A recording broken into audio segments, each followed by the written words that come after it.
Did you know that the Greek and Russian languages share more than just a few borrowed words? Imagine unearthing a treasure trove where each gem tells a story not just of one civilization, but of two intertwining cultures. Greek and Russian, languages from seemingly different branches of the linguistic tree, find themselves more connected than one might initially think. The roots of this connection stretch deep into history, back to the times when the Byzantine Empire cast its cultural and religious influence across the Eastern European plains, touching the burgeoning Slavic world. This interaction set the stage for a rich exchange of ideas, traditions, and, crucially, language elements that have persisted through the ages. These linguistic ties are not merely about vocabulary. They are echoes of a shared past, a testament to centuries of interaction, trade, and intellectual exchange. From the shores of the Aegean to the vast expanses of Russia, the words spoken carry echoes of a shared legacy. Join us as we delve into these fascinating linguistic ties. First on our list, the alphabets. Ever noticed any similarities? Let's delve into a fascinating historical journey that connects the Greek and Russian languages through their alphabets. The story begins in the 9th century with two missionary brothers, Saints Cyril and Methodius. These scholars were not only devout in their faith, but were also passionate about languages and communication. Originally sent to the region of Moravia to aid the Slavic people in religious conversion, Cyril and Methodius faced a significant challenge. The Slavic languages had no written form at the time. To solve this, they decided to create a script that could suit the phonetic peculiarities of the Slavic tongue, drawing inspiration from the most familiar structure they knew, the Greek alphabet. This new script, initially known as Glagolitic, evolved over time. It was later streamlined by their students and other scholars into what we now recognize as the Cyrillic script, named in honor of Saint Cyril. This script didn't just borrow the shapes and forms of Greek letters. It was an adaptation crafted specifically to bridge linguistic divides. The Cyrillic alphabet has since become a fundamental element of many Eastern European languages, most notably Russian. When you examine the Russian alphabet today, you can see the clear imprints of its Greek ancestry. Melding of scripts is more than a mere borrowing of letter shapes. It represents a deep cultural and linguistic bond, a testament to how language can serve as a bridge between peoples and histories. The Cyrillic script not only facilitated the spread of Christianity, but also fostered a new era of literary and cultural exchange in Eastern Europe. So the next time you look at Russian letters, remember their Greek cousins. Next, let's explore the divine connection in their vocabularies. When tracing the linguistic threads between Greek and Russian, one of the most fascinating revelations comes from their shared religious vocabulary.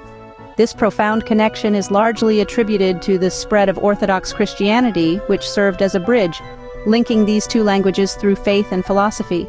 For instance, take the word angelos from Greek, which translates to angel in English. In Russian, this becomes angel. The term itself originates from the Greek word meaning messenger, reflecting the role of angels in religious texts as divine messengers.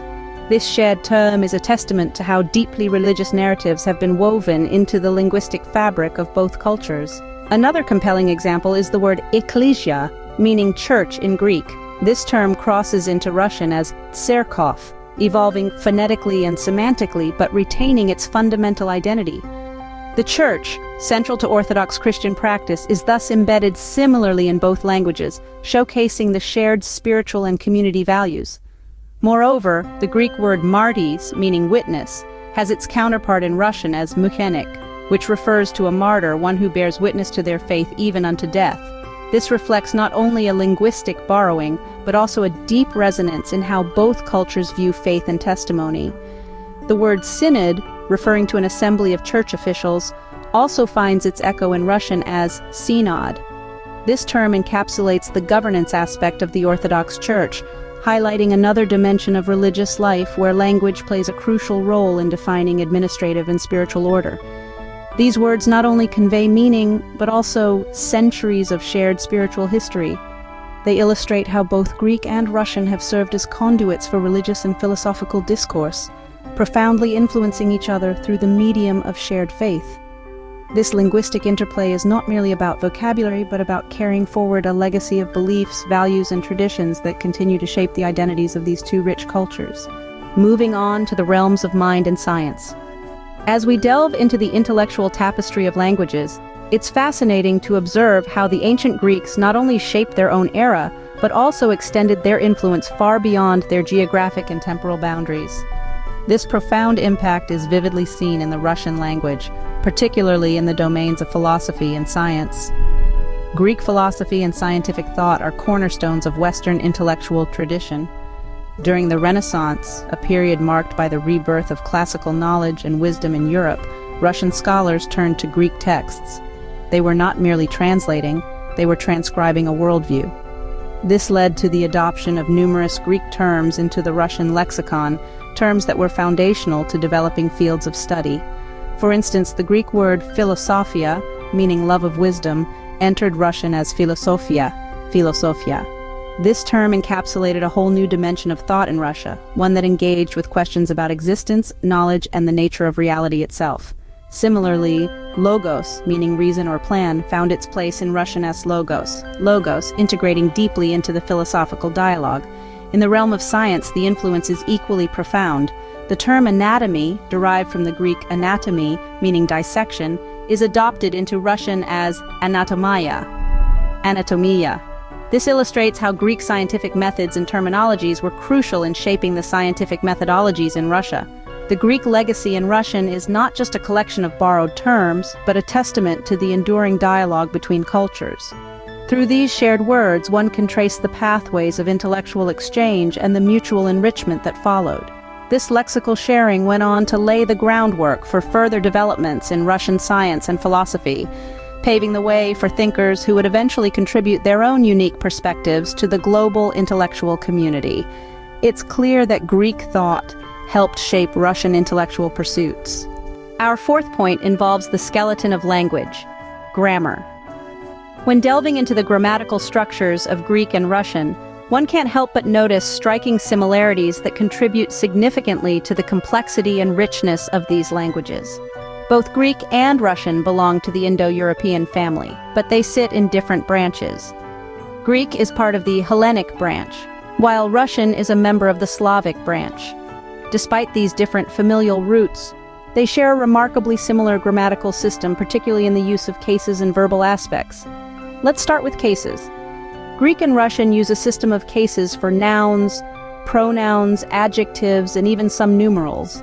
This system involves changing the form of a word to express its role in a sentence, whether it's the subject, object, or another relationship to the rest of the sentence. For instance, both languages employ nominative, genitive, dative, and accusative cases, each serving a unique syntactic purpose. This case system adds a layer of depth to the language, enabling a flexibility and precision in expression. Moving on to verbal aspects, both languages distinguish between actions that are completed, perfective aspect, and actions that are ongoing or repeated, imperfective aspect. This aspectual distinction is pivotal in both Greek and Russian, as it helps speakers convey not just the action, but also the flow and completion completed. Furthermore, both languages utilize inflection extensively. This means that the form of words changes to express different grammatical categories such as tense, case, or number.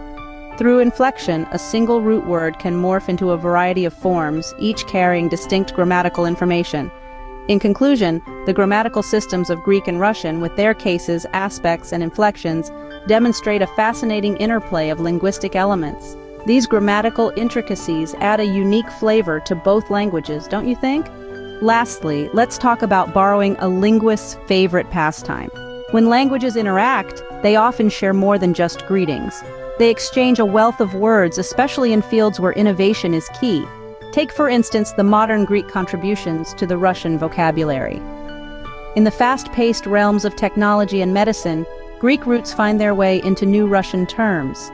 This isn't merely a matter of linguistic coincidence, but a reflection of a deeper, ongoing cultural and scientific dialogue. For example, the Greek word micro, meaning small, and bios, meaning life, have seeded numerous Russian terms in science and technology. These borrowings are not just about adopting foreign words, but about adapting to new realities and concepts introduced through global advancements.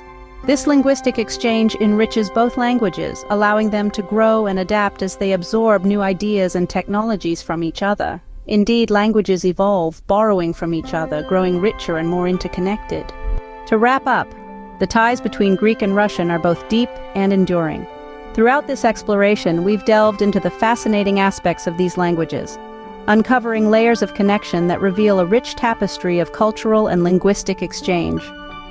Firstly, the alphabetic journey. The Cyrillic script used in Russian traces its origins back to the Greek alphabet.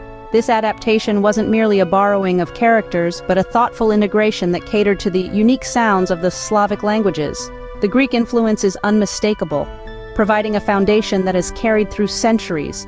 Moving on to the realm of religion, both languages share a significant amount of vocabulary related to Christianity. Words like angel, baptism, and cathedral in Russian have their roots in Greek. This shared religious vocabulary is a testament to the historical spread of Christianity from the Byzantine Empire to Russia, weaving a spiritual thread between the two cultures. In the fields of philosophy and science, Greek has left an indelible mark on the Russian lexicon. Terms used in philosophy, astronomy, mathematics, and medicine often have Greek origins. This shared lexicon reflects the intellectual pursuits of the Greeks, which were later adopted and expanded upon by Russian scholars, enhancing a tradition of knowledge and inquiry. Grammatically, both languages exhibit complexities that echo each other. Features like noun cases, aspect in verbs, and a rich system of inflections show how Greek grammar has influenced Russian, contributing to a shared grammatical framework that underscores the complexity and depth of both languages. Lastly, the art of borrowing has seen the Russian language enrich itself with Greek words, adapting them to fit its own linguistic landscape. This process of linguistic borrowing and adaptation highlights a dynamic interaction where languages grow and evolve through their contact with each other. These lingual threads, woven through time, illustrate not just a series of exchanges, but a profound interconnectedness that has added layers of richness and complexity to the Russian language through its interactions with Greek. Thank you for joining us on this linguistic journey. Who knew languages could reveal so much about our shared histories?